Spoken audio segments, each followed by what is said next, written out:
Hi, today we're going to go over GigaTrak's audit feature that is available on our tool tracking system, specifically how this feature works when you're doing transactions through the mobile application. The first example that we're going to start with is a container that is already in the database. So real quick, if I just go look up a specific container I know I already have, which is this job box, you can see on the PC interface that it's marked as a container. It's already been added.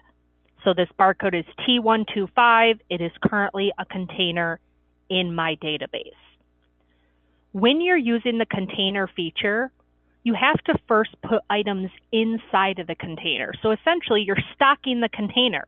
I can put in 100 tools inside of a container and stock it, and then move the container around as a whole. So let's start with that first step, stocking the container. We're going to go to checkout. You have to put the container barcode in as where the tools are going to. And then you can scan or enter all of the tools that you're putting inside the container. If you're using your own device's camera to do the scanning, you can click on the little scanner here, and it will bring up your device's camera to scan a barcode. The other option is to use a built-in scanner, so I can just scan with a built-in scanner. Or you can, of course, type in a barcode if you wanted to check items out that way. There is also a little lookup box here. This lookup box can be turned on in the back-end system setup options. But if I wanted to choose some tools from a list, I can click on the lookup box. I can search by a category or whatever I'd like to find, and then I can choose items right from the list and check them out that way. So a couple different ways to do the checkout, but I just put a bunch of items inside of a container by checking out to a container. First, let's go look at where all those tools are.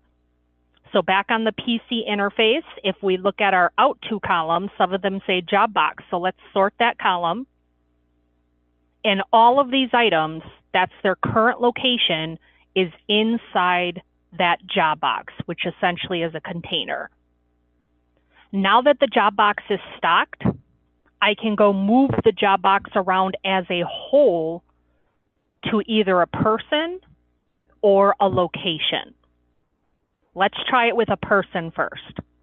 I put in the person I'd like to check out to, and then the container becomes a regular tool barcode. So I put in the container barcode, all of those items just got moved to John Smith. Once again, let's go look. Job box and John Smith. I didn't have to scan all these tools individually. They moved around with the container as a whole. What if I wanted to move all of these items from John Smith now to a job site? I simply do another checkout. It's called a checkout to checkout. So now I can put in the job site barcode. Once again, put in the container barcode, submit it. And now all those items are at Navy Pier inside of the job box still. Job box - Navy Pier, job box - Navy Pier. If I wanted to check back in the job box as a whole, maybe I'm moving the entire job box back to storage. I can simply go to check in, quick check in, put in the job box as a whole, and now the job box is back in storage, but those 8 or so items that are inside of it, they're still inside of it. I did not move them from the container. If I did want to move them from the container, then I would scan a regular tool, and that's putting that item back into storage outside of the container. So that was kind of one way to do it. Let's try another example. First of all, we're going to actually build a container right through the mobile app, a container that is not yet in the system. So I'm going to go to Add New Tool, Add Without a Master Template. Category, subcategory, description, those are all up to you. So your menus would look completely different than mine, but I've created one that says container to kind of keep them in their own separate grouping. What's the subcategory? I'm going to say a gang box. Description, I'm going to say brown gang box. What's the barcode? We're going to say T126, and storage location. Now, before I press submit, the most important step is to go under tool information and mark that it's a container. This must be done the first time you do the data entry. If you forget and you press submit, you're going to have to delete it and start over because you cannot edit it and now say that it's a container. It has to be marked the first time. Press submit. I now have a new container in the system. Okay, well, we know that we have to stock that container. So let's go to checkout. I'm going to put in the container barcode T126, and then I can start adding in as many items as I need to and stock up this container.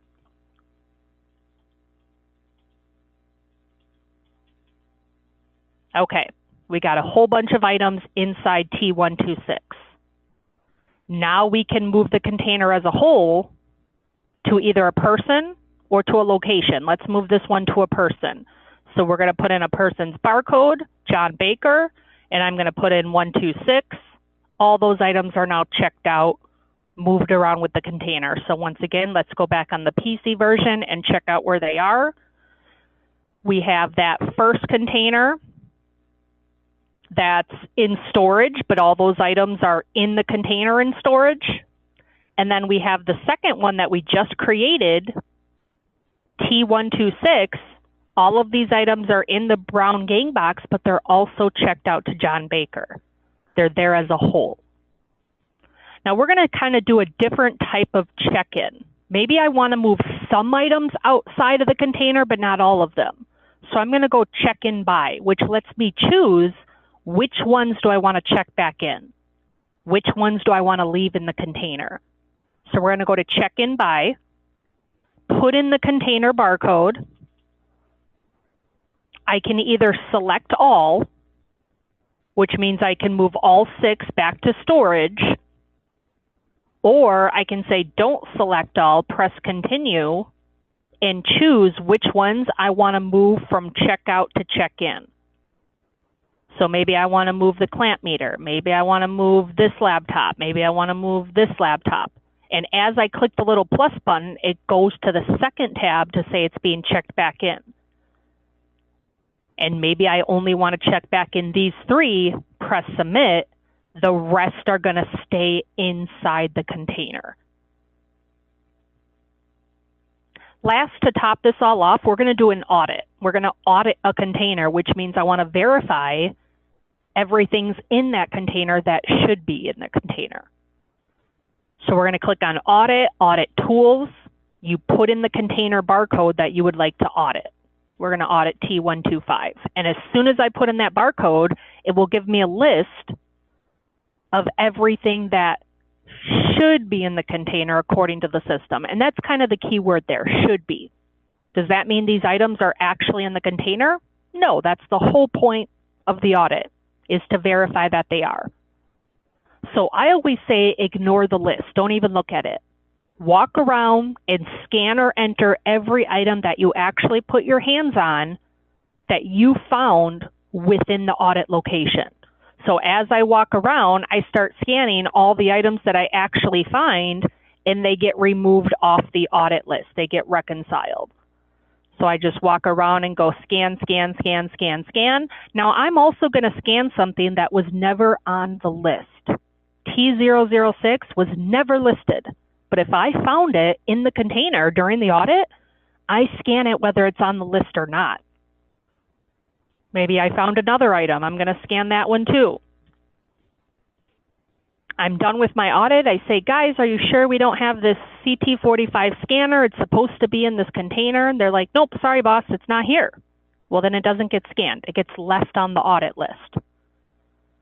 So when you're finally done with your audit, you go back to the PC interface and you're going to click on the audit or download button. If you click on a download button, you're going to also have to click on the audit radio dial. But if you're cloud, it will automatically pop up. But notice as soon as we're in here, the audit we just did is listed here, all the results of the audit. And the nice thing is an audit could take hours, it could take days, it could take weeks. This screen will continuously update. But the system never knows when you're done with an audit, so you have to be the one that closes it out. In order to close out an audit, we're going to check all the transactions. We are going to name our audit. And we're going to put a date here just so that I know. And then the most important step is to commit the audit. That's what closes it out. That's what tells the system we're done. Here's what happened. So we're going to press commit. Are you sure you wish to commit? Yes, I am. And notice they all turn yellow. Yellow's good. Yellow means the system has been updated and said, here's what happened during the audit. Once you commit an audit, I highly, highly recommend you clear it from this screen. Because if somebody immediately starts a new audit on the mobile app and I didn't clear this first one, both audits are going to run into each other. And it can get really, really confusing on what results are for what audit. So I always say one audit at a time, commit it, clear it before you start a new audit. So we're going to clear it out. Just because we cleared it doesn't mean we lost those results. All audit results are in the report section towards the bottom. Click on Tool Audit, and here's the one we just did. So I can run this report. And here's everything that happened during the audit. Now we get a discrepancy report. You want your audit to mostly be black, because black means it was expected there, found there, matched up, reconciled. That's good. In red, we get not found items, expected in the job box, not found during the audit. So we're not quite sure where this item is. We better go on the hunt for it. And then also in red, found but not expected. Both of these items were expected to be in storage, but they were found inside the job box during the audit. If you ever get a found but not expected, the tool is automatically reassigned.